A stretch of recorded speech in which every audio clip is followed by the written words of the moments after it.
اللہ تعالیٰ اپنے بندے کا ذریعہ نجات کسی نہ کسی سبب سے بنا ہی دیتے ہیں۔ ایک عورت کو صبر کے میدان میں اللہ تعالیٰ نے آزمایا۔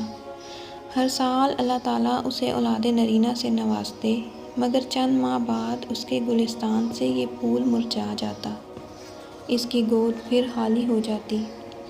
اس بے کس ماں کے یکے بعد دیگرے 20 بچے اس کا خون جگر کر کے داغِ جدائی دے گئے۔ آخری بچے کے فوت ہونے پر اس کے غم کی آگ بھڑک اٹھی۔ آدھی رات کو زندہ لاش کی طرح اٹھی اور اپنے خالق و مالک کے سامنے سر سجدے میں رکھ کر خوب روئی۔ اپنا سارا غم اور اپنے جگر کا خون مناجات میں پیش کیا۔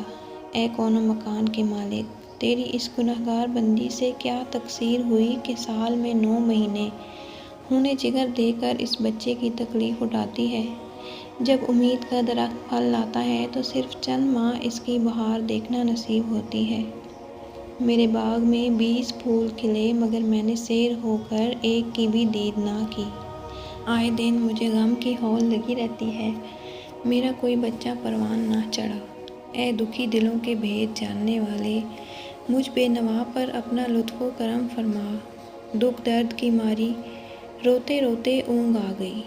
خواب میں اس نے ایک شگفتہ پربہار چمن دیکھا جس کے اندر وہ سیر کر رہی تھی۔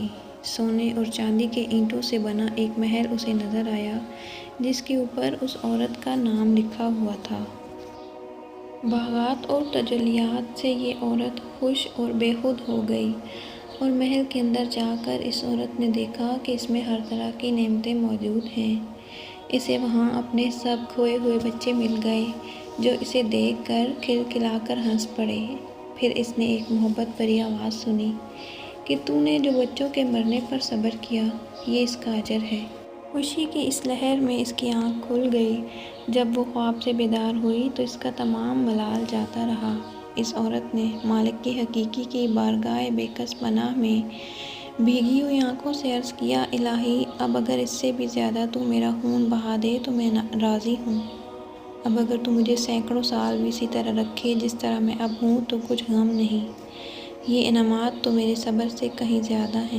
اس نے سمجھ لیا کہ چند روزہ زندگی کے بعد اسے بہت اچھا ٹھکانہ ملنے والا ہے۔ ان چند دن کے فراق کے بعد میری اپنے بچوں سے دائمی ملاقات ہونے والی ہے۔ درس حیات عزیزم، انسان کو ہر حال میں صبر کا دامن نہیں چھوڑنا چاہیے، کیونکہ اس کا اجر بہت زیادہ ہے۔